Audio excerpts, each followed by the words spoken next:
have to get a tent, we said. I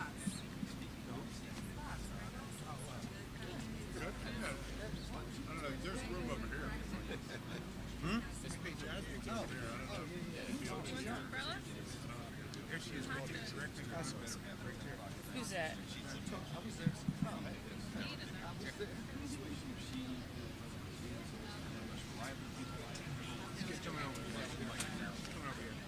Okay, let's not do that again.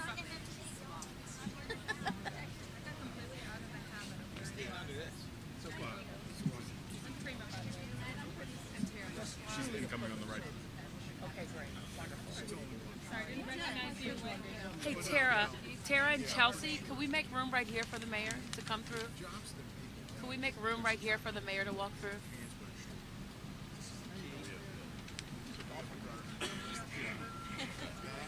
Before it all starts, I want my shoes to be dry.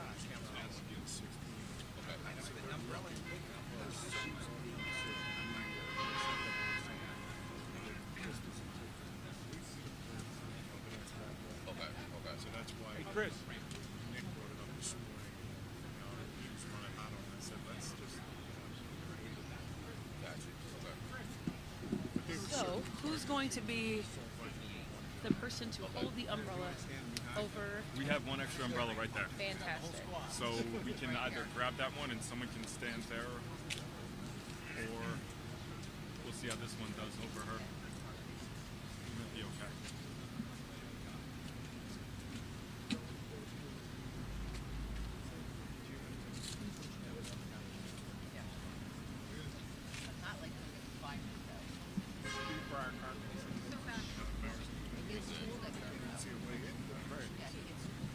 Morning.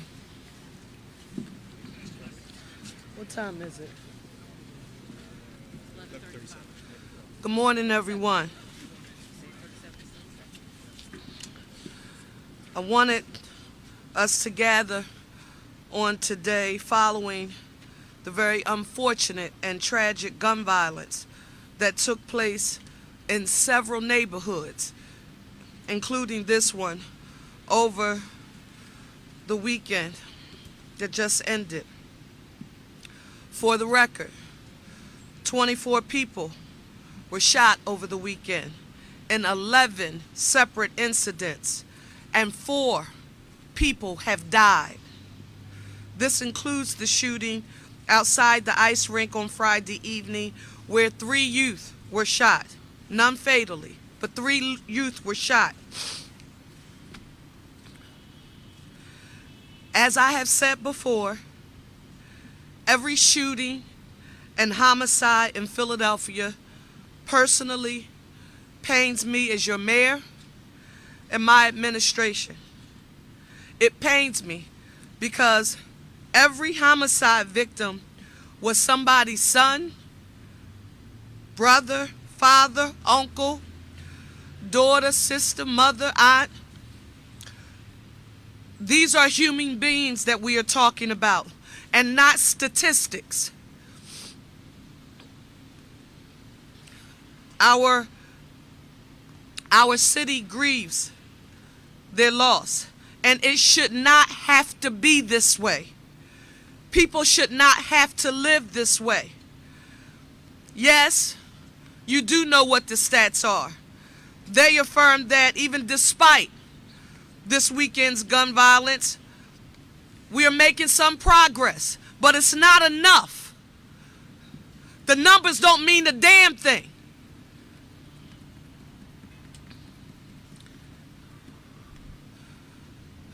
If we don't find a way to understand that, one, the foundation that I committed to you as mayor would be that we would make public safety our #1 priority. The public health and safety of all Philadelphians will become our #1 priority, and we would not be afraid to make the tough decisions that are necessary to bring some order back to our city, and that we would empower our Philadelphia Police Department with every constitutional tool available that will allow them to protect us. But we can't police our way out of what's happening now. prevention and intervention is extremely important, and we're doing it right now. No one thing has gotten us to the point where homicides are down 37% this year compared to last year, and shooting victims are down 36% compared to last year, but Philadelphia is still not enough. We have the best police commissioner in the nation right here in our city, a department of men and women who are putting their lives on the line on a daily basis to protect and serve us, but with them and them alone, and even when they work with our other partners, the federal agencies and state agencies, it's still not enough.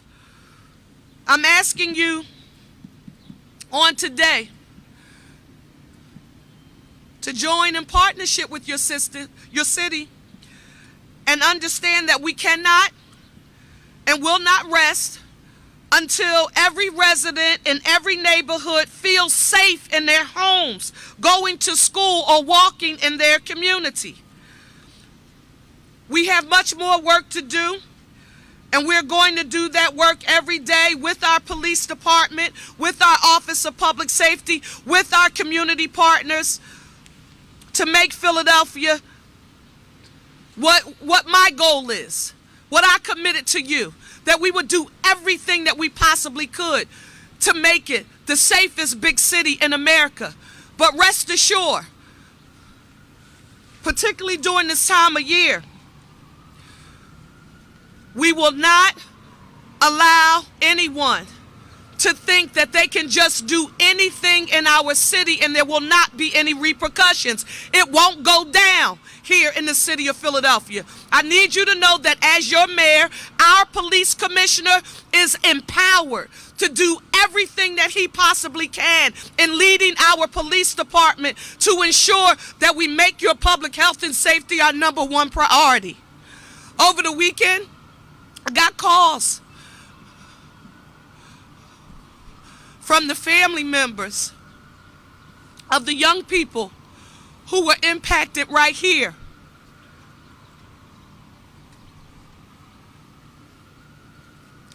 We're doing extended day, extended year. We're funding it so our children can have before and after school programming, summer programming, spring break, winter break programming. We're doing CCME, City College for Municipal Employment, training Philadelphians to give them access to economic opportunity so that they can be put on the path to self-sufficiency and have some hope about a future that's better. But under no circumstances does anyone get the right to wreak havoc in our city. We won't let you steal our joy, not during this season. You're going to hear now from our Police Commissioner, Kevin Bethel, our Chief Public Safety Director, Adam Geer, our Center City District President and CEO, Prima Gupta, along with our DA. So good morning, everyone. I echo the words of the mayor who stands here. In January, when I came on board, the mayor gave us a charge. So he gave the department a charge to reduce the level of violence we're seeing across the city. Today, ladies and gentlemen, we're having one of the best years we've had in over a decade. The numbers of violence and the numbers of shootings we see align with what we saw back in 2014. It wasn't too long ago when we saw almost 560 plus homicides, and we've cut that number in half. We are headed in the right direction, and we will not allow, we will not allow anyone to deter us from our mission. Center City is one of the safest areas in the city of Philadelphia. Where you stand now is one of the safest areas in the city of Philadelphia. We will bolster our resources here as well as across the city to address the episode of violence that we saw over the weekend. But I commit to you that that is not the norm. We have already started to make arrests both here on this camp, what happened here earlier, and across the city. I am proud of the men and women of the Philadelphia Police Department for the work they have done this year. I'm equally as proud of the partnerships that I've developed in that process, whether it be the DA's office, our local, our federal, and my partner here, Adam Geer. We are working tirelessly to address the issues. We were on the phone all weekend talking through what was necessary for it to address the violence. But I stand here letting you know we're fully committed to this city. We're fully to addressing the violence that we see. And we'll continue that process, not just now, but throughout the coming years. As the mayor said, we fully understand that this year is not going to change people's viewpoint of what they see. It is us continuously pressing, the mayor continually coming here and raising the value of those we lose and those incidents that happen that will get us to that place. So I'm grateful for the mayor's leadership. I'm grateful for the partnership. I'm grateful for the work that we're going to continue to do. This weekend did not define who we were and who we are as a city. And we'll continue to work hard to address these issues as they come up. I'll now turn it over to my colleague, Adam Gear. Good morning. Thank you, Commissioner. Thank you, Madam Mayor. I echo what the mayor and what our commissioner has said. This weekend does not define us, right? This weekend does not define us. When I was out here on Friday night, seeing our officers who were here taking care of the scene, seeing our community partners who showed up, who were here to provide whatever support they could, knowing that we had, and I'll read you exactly some of the services we did, but knowing we had folks in the communities all weekend long, right? All weekend long, trying to do whatever they could to connect people to services for any trauma or whatever they needed to get through and start this journey, right? This terrible journey that they will be on. But what does define us is that response, right? What does define us is the fact that we came together. We will continue to come together. We will continue to support each other. That's what we do. Come on. In Philly. That's what we do. Take a look around this stage. That's what we do, and we're going to be there for every single one of those communities moving forward. Just to let you know what we have done, we have a rapid response unit that operates out of the Office of Safe Neighborhoods and the Office of Public Safety. We had PPD victim assistance officers out, community responders, that's CCIP, victim advocate responders. 211 is going to canvass the area with their calls, Town Watch Integrated Services, Office of the Victim Advocate, our GVI team, all the city response out there in our communities, and then the people's names who I didn't call, the community members who are out there taking care of their own, right? And why I think it's so important to raise up all of this work is because we have to acknowledge that we are all working towards this. And as the mayor says, we love work. In this administration, we love work. We are here to continue to do whatever we can day in, day out, as our folks will do today, tonight, tomorrow, and the rest of the time we have, in order to bring about safety to our neighborhoods. That is what we're all about here, and I appreciate you. District Attorney Krasny. Good morning. I'd like to start out by thanking Mayor Cherelle Parker for bringing us together, for doing so very quickly, for emphasizing what is true, which is that we are united in our efforts to bring more safety to the city of Philadelphia. We are united in things that are working. And yes, it is not just one thing. It is not just enforcement. It is prevention. It is intervention. It is this collaboration that is so essential to protecting us in this city. So I want to make sure that everybody understands we are here because Mayor Parker brought us together. We are here as a united front. We are here because we agree that what happened over this weekend does not define us. And yes, the numbers do support that it does not define us, that we are in a journey, we are on a struggle, but it is a battle we are winning this year to make the city safer, and it is a battle we were winning last year and the year before. We are 3 years in to major public safety improvements that are bigger and better than the national average of big cities. And I think we need to hold that at the same time that we hold that what happened here is completely unacceptable. When I arrived here, I was actually very close by when it occurred. And when I arrived here pretty early in the process, shortly after victims had been taken for medical care, and looked around, I saw police coming from every direction, senior brass, detectives, others. They were completely focused on solving this case, figuring out who was responsible and why.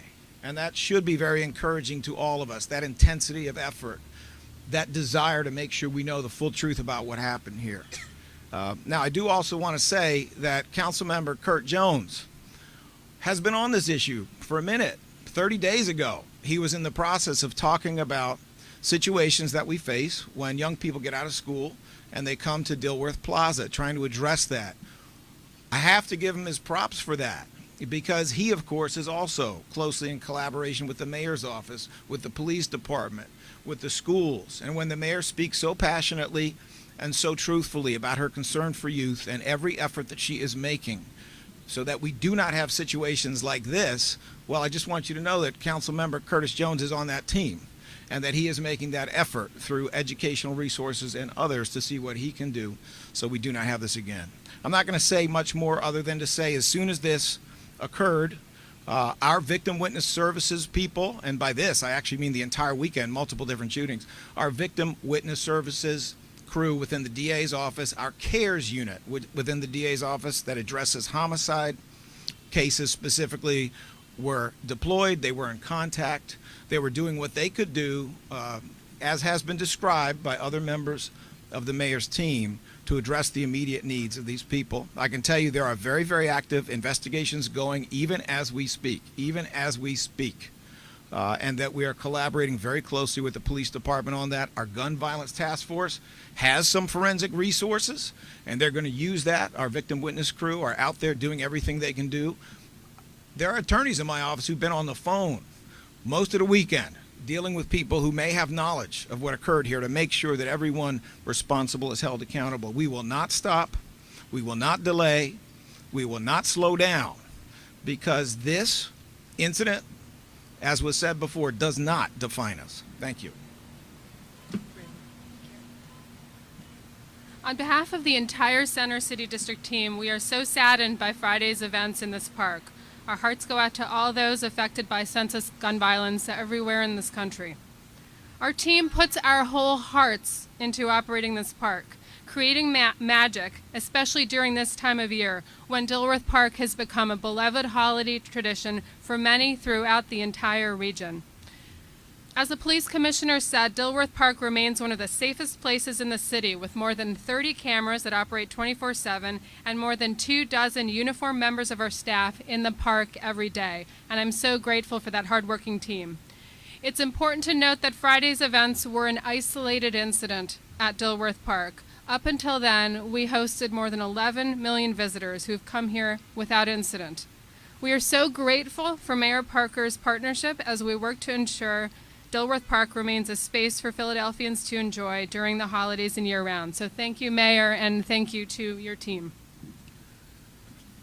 Let me state for the record, who's here? Councilmember Squilla. Why don't you come over here, Councilmember Squilla, next to me, please? Councilmember Squilla, Councilmember Young, Councilmember Curtis Jones. We also got some calls, Councilmember Jones, from some of our friends in labor, who also said, listen, what is it that we can do as it relates to after school programming, because we do know that activity, and you have raised it, and you know, our vendors across the street, they have been very consistent in raising it, but we have to work with our stakeholders in those schools, and we will make sure that we continue to do so.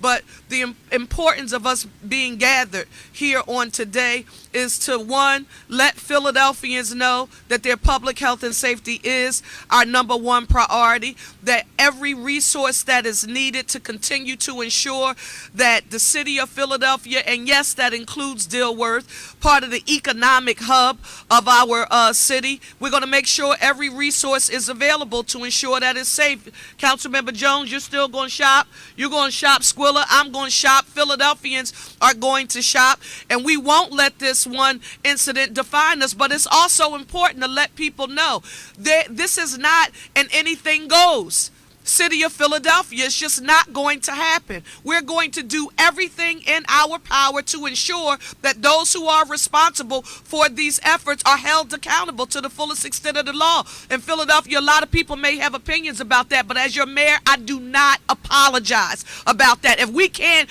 make sure that our city is safe, we can't do anything else, and that's what we intend to do. We'll take a few questions.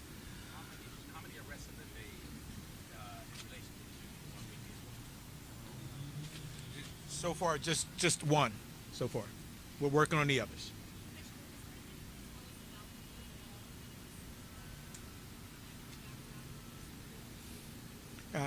It wouldn't be appropriate for me to give that information at this point. We know they're juveniles. We know we have issues. I've been working, as was indicated, with Councilman Curtis Jones around this issue of kids convening here and be having issues. We've dealt with the fights. We've never had a situation where someone pulled out a weapon. Obviously, that has changed the process now. We have a significant deployment down here for the rest of the year as we get through the holiday season. But I can't get into the particulars, but we will say that it is school kids down here, constantly converging down here. We have a deployment down here to try to move them along. This happened a little bit later than our deployment, which means that the kids hung around a little bit later because of the Friday. So we have to readjust our deployment as it relates to that. But we are digging into that. It is an area that we're going to be focusing on as it relates to the young people who are down here and the activities that they're engaging in.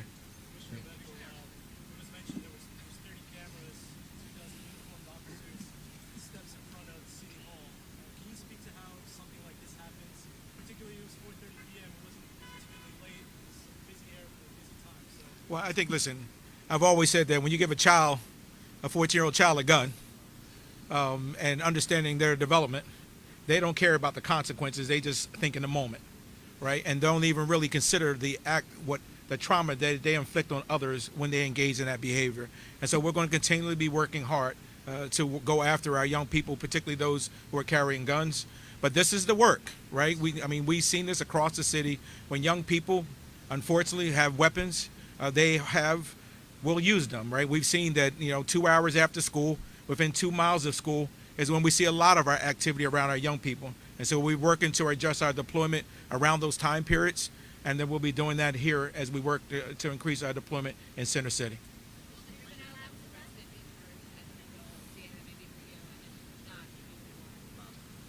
He's a charged as an adult. Is a juvenile being charged as an adult? Can you say that again, please? So the short answer is not yet. The way the law works is if it is a homicide, all homicides, regardless of the age of the defendant, originate in adult court. However, if it is not a homicide, and this is not at this time, there are issues of age and also prior record. In this instance, the age and the prior record do not make this a direct file case. Even though there was an erroneous belief that it was, they do not make it a direct file case, so it must begin in juvenile court. That is not necessarily where it will end. It may end up in adult court through a certification process. But at this moment, given the situation that it is not a homicide, this case will be reslated to juvenile court, and then where it goes from there is to be determined.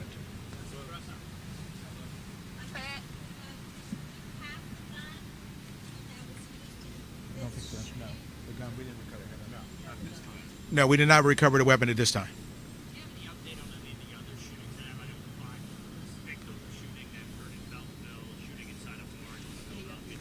Yeah, I'll let my Commissioner Benor come up and give you some more details on the other jobs that we're investigating.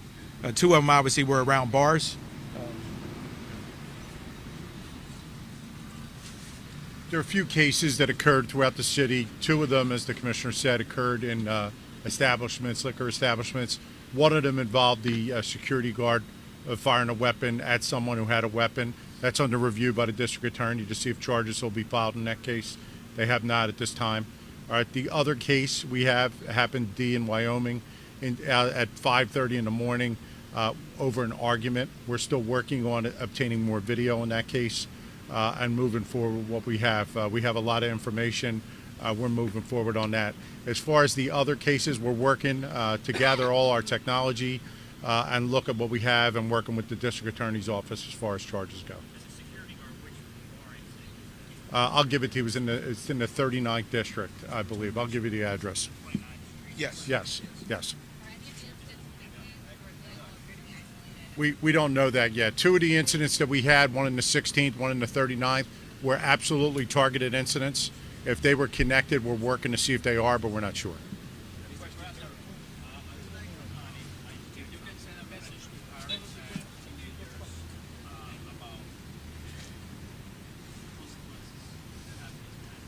En español. A los padres y las madres de jóvenes, no vamos a aceptar que salen con armas, que tienen armas, que en medio de un argumento, un conflicto, van a disparar. No se puede aceptar. Vamos a tener consecuencias bien serias cuando eso pasa. ¿Cree usted que hace falta más leyes municipales para que la ley sea más fuerte para la seguridad pública? Tenemos un problema aquí en Filadelfia. El problema es que el Estado no nos deja cambiar las reglas sobre armas. Y por eso estamos en una posición donde hay demasiado de pistolas, de armas en Filadelfia. Pero, sin embargo, vamos a luchar para la seguridad de la gente.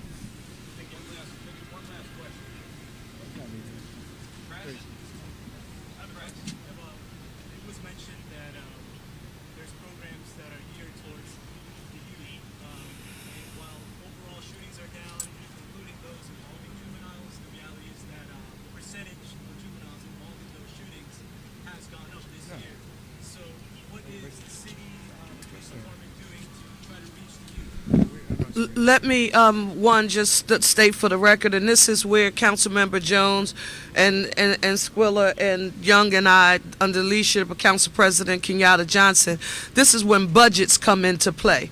Not sure how many people understood why a few weeks ago in our mayor's reception room, we announced a $3 million appropriation for little leagues in the city of Philadelphia, because that is prevention. We had parents, coaches, and players who are participating in those activities from across the city here, and that's how we say we support your efforts. The record-breaking, I would say, investments in anti-violence funding, grassroots community-based organizations, and that's why you will always hear me say, if anyone's telling you there's this one thing, that if Philadelphia would just do this one thing, that's not what your blueprint for Safe Philadelphia part 2 says. You said it was 150 things. When it comes to prevention and intervention, I'm thinking about some of those grassroots community-based organizations that are on the ground, and quite frankly, I think they are instrumental and essential to why we've seen so much success in the city of Philadelphia, because we've been proactive. Again, the before and after school programming, access to economic opportunity, right? But we have to continue doing everything that we're doing now and to not give up on that activity. And we also need to remember this: putting people on a path to self-sufficiency, and I'm not just talking about our young people, I'm talking about their caregivers and their parents, giving them access to an employment or a career opportunity where they can earn a living wage, retirement security, and health care. That helps stabilizes a family. Now, some people may say, well, I don't understand what she's talking about. What does a stable family have to do with violence? Everything. Everything. So that's why we have to make sure that we're doing it all. But it's also important for me as mayor of this city to affirm that we will hold people accountable. We're standing here in the economic hub of the 6th largest city in the nation, the birthplace of democracy. And I was out here before and after the shooting occurred, and commerce was moving, and people are walking, and they're saying they're beginning to feel good about their city again. We won't let anybody steal that joy away from us. This was an isolated incident. Now, will we have to beef up all of the supports that we have? 1,001%, but not just here, in neighborhoods too, because that's another concern that people will have. This happened, this incident was in Center City, it was here, and what about what occurs in neighborhoods? There's no one with more priority over the other. Every life, every shooting that occurs is a priority, and we won't rest, and we won't celebrate, and kick our feet up as if we've solved anything until people who live and work here and our stakeholders here, they feel safe here, and they should, especially where we are right now in neighborhoods across the city. Thank you all so much. Madam Mayor?